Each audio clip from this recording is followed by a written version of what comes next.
Donc je suis Valsin Kamal, donc je suis issu de la communauté ultramarine, donc de la Martinique notamment.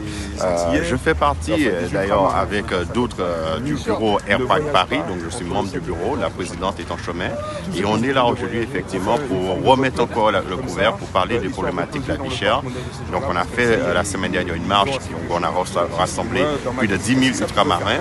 Aujourd'hui on se relance encore le défi de manière à ce que l'État, les responsables puissent nous entendre, puissent prendre conscience de ce qui se passe en Outre-mer, pour que les Français aussi de l'Hexagone puissent savoir la vérité, la réalité de la vie en Outre-mer, parce que malheureusement, nos compatriotes ici ne savent pas ce qui se passe, on ne dit pas la vérité, les médias n'en parlent pas, et aujourd'hui on est là pour dire aux Français, tournez-vous vers nous pour regarder en réalité ce qui se passe. On n'est pas des enfants gâtés qui vivent les pieds sous les cocotiers au soleil, c'est pas ça, et aujourd'hui on vous ramène la réalité ici pour que vous soyez conscients. La vie en Outre-mer est une vie très compliquée, où les gens ont des salaires 2 fois moins chers qu'en France hexagonale, mais la vie est 4 fois, 5 fois plus chère. Et ça, c'est insupportable. Et nos familles sont en train de mourir, les gens sont en train de mourir à cause de ça, parce qu'ils n'arrivent pas à vivre. Et c'est pour ça qu'on est là aujourd'hui, on est rassemblés aujourd'hui pour encore pousser ce cri en disant on ne vient pas quémander quoi que ce soit, on demande juste à la France de rétablir la République partout sur le territoire. La République est un et indivisible. Il n'est pas normal qu'en France, que les lois fonctionnent, et en Outre-mer, les lois ne fonctionnent pas. Et il faut que la France prenne ses responsabilités, il faut que le président de la République prenne ses responsabilités afin d'unifier la nation et que la nation soit un et indivisible, quel que soit le territoire là où elle se trouve sur la planète. Je vais vous demander, la vie chère, vous m'avez parlé de 4 à 5 fois, j'ai entendu parler des prix 40% plus chers, avec une négociation où quelque part, peut-être vos représentants ou des gens que vous connaissez, on en avait parlé de 20%. Est-ce que ces chiffres-là sont... Le problème des moyennes, c'est que ça cache la misère. Ouais. Parce que les prix sont beaucoup plus élevés que 40%. Parce que 40%, c'est... Moi, par exemple, on prend des packs d'eau. Quand vous achetez des packs d'eau avec 6 bouteilles d'eau ici, vous payez 3 € ici. Ouais. Nous, on le paye quasiment 16 € en Martinique. Donc, on voit bien que ce n'est pas 40% de plus. Ça dépend des articles. Ça dépend des articles. Et donc, les articles qu'on appelle nécessaires à la vie, les articles courants de tous les jours, sont extrêmement chers. Et ce qui se passe derrière ces problématiques de vie chère, on parle aussi d'un problème de santé publique. Pourquoi? Parce que c'est assez simple, c'est que quand vous n'êtes pas capable d'acheter des produits de qualité, vous retournez vers les produits moins chers, qui sont quand même chers en Outre-mer. Même les produits moins chers sont chers. Sauf que ces produits sont trop gras, trop sucrés, trop salés. Et donc, on a vu en 40 ans l'augmentation des maladies liées à la malbouffe. Et la moyenne nationale, en Martinique, on dépasse les moyennes nationaux qu'en France. Et donc, des enfants d'aujourd'hui, à partir de 15 ans, on voit des enfants avec des diabètes de type 2, de type 3, des jeunes qui ont des maladies d'hypertension et autres, qui sont en obésité. C'est des choses qu'on ne voyait pas il y a 40 ans. Il y a 40 ans, quand vous avez quelqu'un qui avait ce type de maladie, c'était quelqu'un âgé. Aujourd'hui, on voit de plus en plus la population atteinte de ce type de maladie. Et là où c'est encore plus pervers, c'est que ça touche finalement tout le monde, parce qu'il ne faut pas oublier que la sécurité sociale est un pot commun. Donc ça veut dire que les Français de France hexagonale payent pour l'empoisonnement des ultramarins. Et cet empoisonnement, on sait qui le fait, parce que la grande distribution, qui est maintenue par une personne, maintient ces prix qui fait que les ultramarins n'ont pas d'autre choix que d'acheter des produits de mauvaise qualité. On a tué l'agriculture ou la production locale, et donc les gens n'ont pas le choix que d'acheter ces produits, et finalement c'est en train de les tuer à petit feu. Comme je disais, un enfant de 15 ans qui a un diabète de type 2, il faut le soigner jusqu'à 60 ans. Qui paye finalement? C'est vous qui ici, nous payons tous ensemble. Et donc c'est tout ça que nous voulons dire stop à ce système, et nous voulons que la France reprenne les responsabilités, reprenne la main sur le transport des marchandises, reprendre la main sur les prix, mettre en place la République partout, parce qu'il y a des lois qui interdisent ce qui se passe en France. Ce qui se passe en Martinique sont interdits en France. Pourtant, la Martinique, c'est la France. On interdit les oligopoles, on interdit qu'un industriel détient plus de 25% du marché. En Martinique, ils sont à plus de 30%, même 45% dans certains cas. Donc pourquoi c'est interdit en France et pas appliqué de la même manière en Martinique? Et c'est tout cela que nous demandons, que la République soit appliquée partout et que nous soyons capables d'avoir des produits de qualité, soyons capables de consommer des produits de qualité et avoir une santé de meilleure qualité. On n'oublie pas non plus qu'en 2013, il y a eu la loi Louel. La loi Louel qui a mis en avant un scandale. Le scandale, c'était quoi? C'est que les mêmes produits qui sont vendus en France étaient à 30% plus de sucre quand ils arrivent en Outre-mer, 30% plus de sel. On a montré qu'un produit, par exemple, je prends le jambon, qui avait une date limite de consommation de 10 jours en France, arrivant en Outre-mer, il avait 60 jours. Donc il y a un problème. C'était soit on ment aux Français de France pour les pousser à consommer, à jeter, ou bien soit on ne considérait pas les ultramarins comme des êtres humains. Donc on les fait manger des produits de mauvaise qualité. Et donc c'est tout ça qu'on veut remettre en cause aujourd'hui. Et on demande à l'État de prendre ses responsabilités, puisque la grande distribution ne le fera pas, puisque les acteurs privés ne feront pas parce qu'ils ne respectent rien. C'est à l'État de prendre ses responsabilités. Vous pouvez nous dire où est-ce qu'on en est actuellement, où est-ce que vous en êtes, où est-ce qu'on en est tous par rapport peut-être aux négociations? Dans les négociations, pour moi actuellement, il n'y a pas de négociation. D'ailleurs, le plan qui a été signé à la CTM, j'y étais, donc c'était un plan qu'on avait dit, c'était même pas un contrat parce qu'il n'y avait pas de contrepartie, il n'y avait pas d'obligation, que ça n'avait pas été signé. Il fallait vraiment faire rentrer en jeu le ministère des Outre-mer, faire rentrer le président, le premier ministre pour vraiment casser le système en place, parce qu'on ne demande pas de réparer ce système, elle n'est pas réparable. Il faut casser ce système et rétablir la République, ça veut dire les vraies règles de la République. Donc pour moi, il n'y a pas de négociation. Ce qui a été signé, c'est un torchon qui n'a aucun sens. Et donc ça, pour moi, il faut l'oublier. Il nous faut un nouveau contrat, un nouveau fonctionnement du système qui respecte la République dans toute son entièreté. C'est aussi simple que ça. Et là, quelque part, vous m'avez parlé des territoires ultramarins, on parle de la Martinique, de la Guadeloupe et sinon quand on dit l'outre-mer, c'est partout. Vous allez à La Réunion, c'est le même problème. Voilà. Mayotte, la Guyane, et ils sont tous dans les mêmes problématiques. Et surtout, ce qu'on constate, ce sont les mêmes acteurs économiques qui sont partout. Vous prenez le groupe Ayotte, c'est le même groupe. À La Réunion, ils font la pluie, le beau temps. En Guadeloupe, en Guyane, en Mayotte, c'est la même personne. Et donc, c'est là qu'on dit à l'État qu'il y a un problème. Vous ne pouvez pas laisser une seule personne tétaniser tout un peuple. On est à plusieurs centaines de milliers d'ultramarins. On ne peut pas avoir la vie de tous ces gens-là entre la main d'une personne qui fait la pluie, le beau temps. Est-ce que la France est un pays souverain ou est-ce que la France se contente juste de Paris et l'Hexagone et que, je ne sais pas, M. Ayotte est devenu président des Outre-mer, il faut qu'on nous le dise directement. Donc, soit on rétablit la République et on rétablit les règles de la République partout dans la République, soit on nous considère comme des Français entièrement à part, et à ce moment, on dit honnêtement les choses, et bien, partez. La situation, alors je ne sais pas si je vais mélanger, mais on parle de la Martinique, de la Guadeloupe, et vous avez des personnes là-bas qui vont rien lâcher. Combien ça rapporte? Pour qu'on arrête de nous dire... Il y a une couverture médiatique en France qui ne propose pas tout ce qui se passe aussi chez des personnes qui n'ont plus rien à perdre en fait. La situation, effectivement, on n'a pas la couverture médiatique et c'est ça aussi on déplore. D'ailleurs, c'est pour ça qu'on a voulu importer le problème ici parce qu'on s'est dit en 2009, la crise avait duré 45 jours et c'est au moment qu'il y a eu les violences organisées aussi. Et ça, c'était pas la violence liée aux gens parce que les gens demandaient juste d'être respectés. C'est là que les médias en parlent. D'ailleurs, en Martinique, on a vu seulement qu'ils ont parlé seulement quand il y a eu quelques petites violences, mais ils ne couvrent pas. Et c'est pour ça que je dis qu'on a importé le problème ici pour dire aux Français, puisque vos médias ne vous disent pas la réalité, on va vous montrer la réalité. On vient directement. Et c'est pour ça que je demande aux Français de l'Hexagone de nous rejoindre. Parce que le combat qu'on mène ici, c'est aussi un combat pour vous. Parce que la problématique de vie chère, aujourd'hui, ils ont commencé par l'outre-mer. Ils sont en train de tuer les ultramarins parce qu'il ne faut pas oublier, j'ai parlé d'empoisonnement par la nourriture. Ils nous ont déjà empoisonnés par le chlordécone.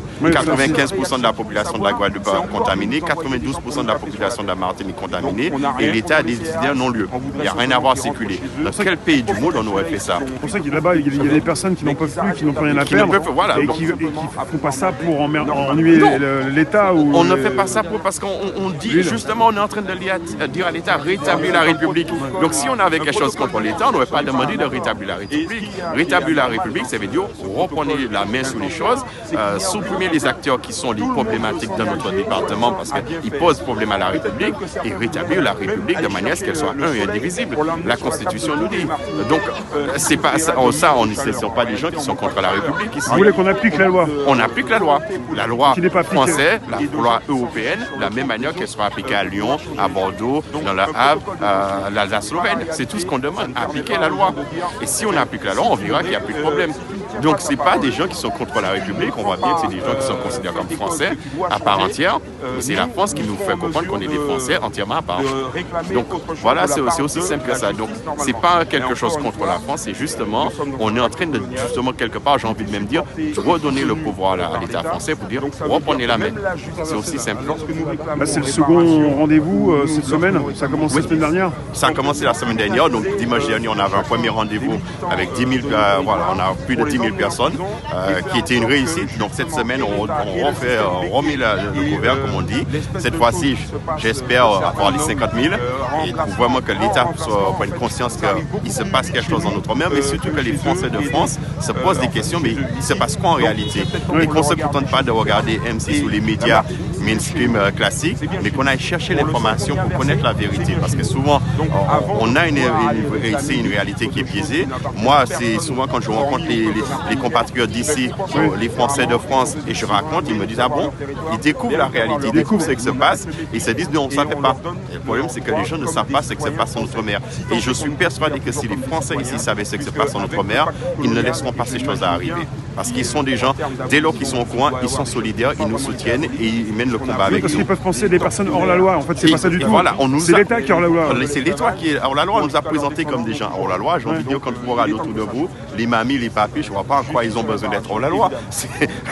C'est pas des black blocs ou quoi que ce soit. C'est des gens qui disent simplement, on veut juste manger comme tout le monde, on veut juste vivre comme tout le monde. Je vais vous demander, c'est une histoire d'intérêt. Il y a des gens qui se font de l'argent et qui veulent ne pas arrêter d'en faire comme ils en font. Et quelque part, l'État français et les politiques qui doivent un petit peu essayer de temporiser tout ça. C'est ça. Parce que si vous laissez l'anarchie s'installer quelque part, eh bien, finalement, il y aura toujours un petit groupe qui va écraser les autres. Et c'est ça qui se passe en Martinique. Mais dans ces endroits, enfin, outre-mer, outre-marins, par exemple Guadeloupe ou Martinique, ça fait quand même un moment que ça dure. Ça fait trop longtemps. Ça fait trop longtemps.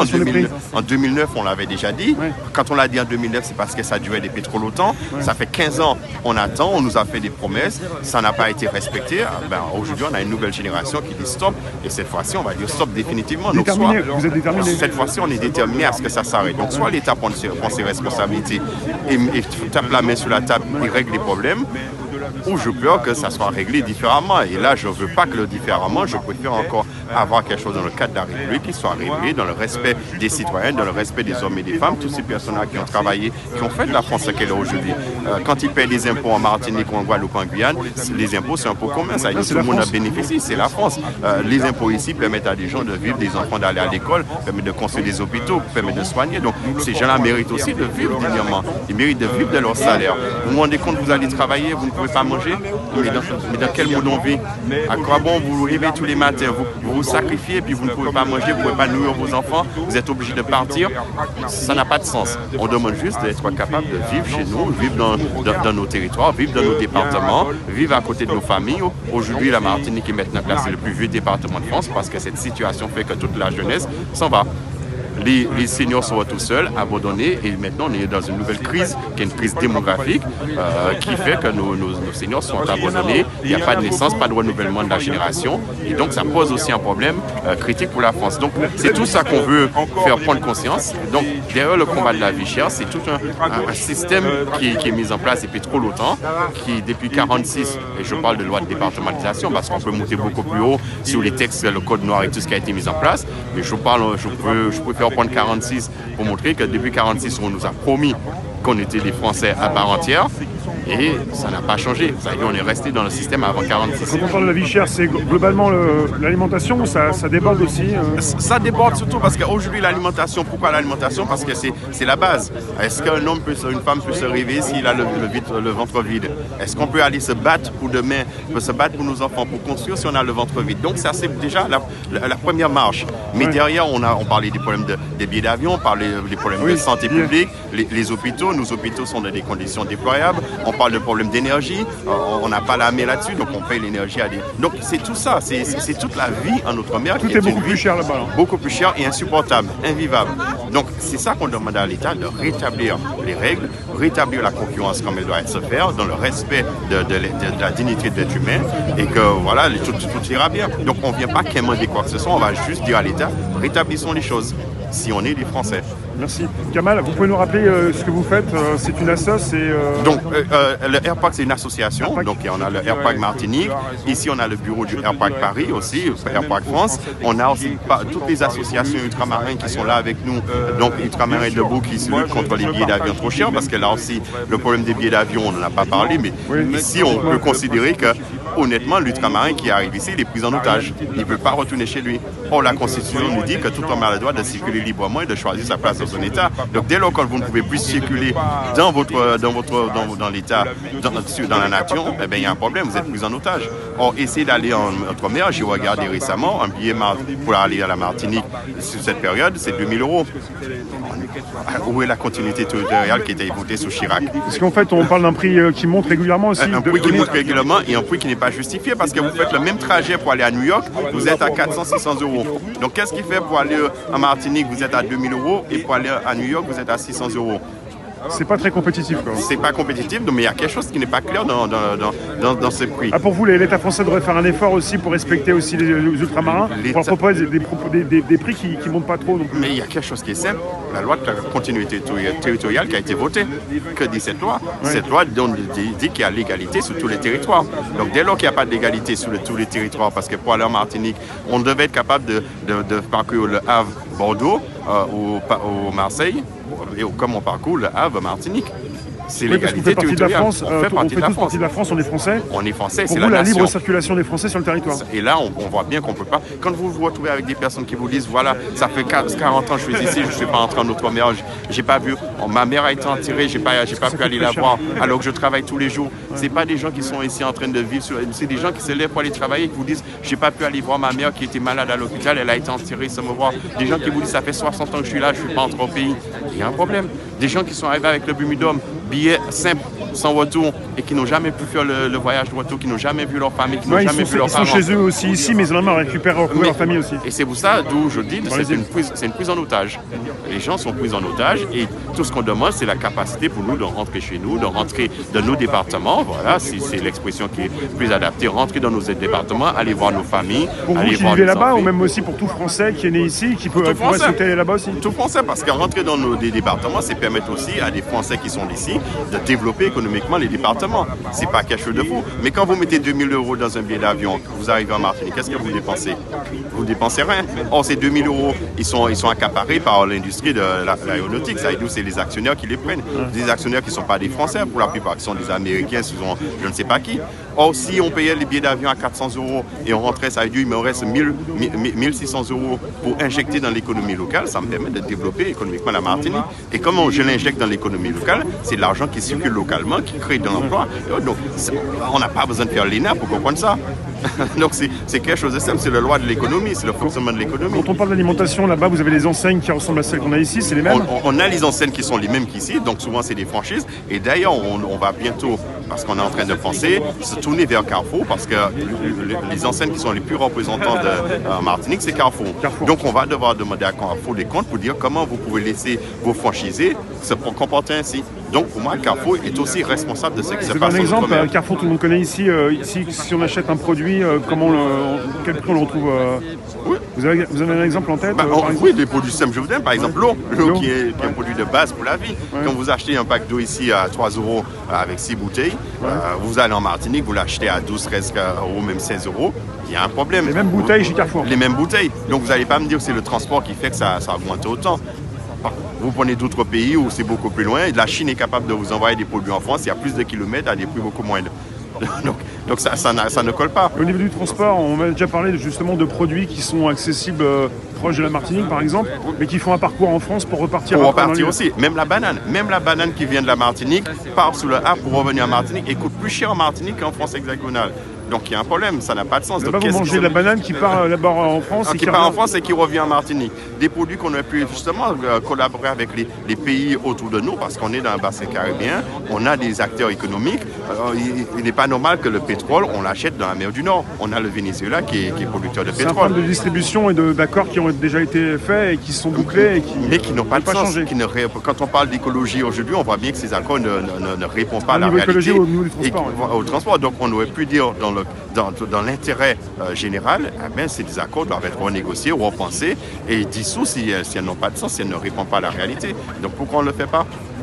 Donc c'est tout ça qu'on est en train de mettre en avant. Donc c'est pour ça que la vie chère, c'est le premier combat, c'est j'ai envie de dire, première étape, mais le reste sera par la suite. Je m'en cite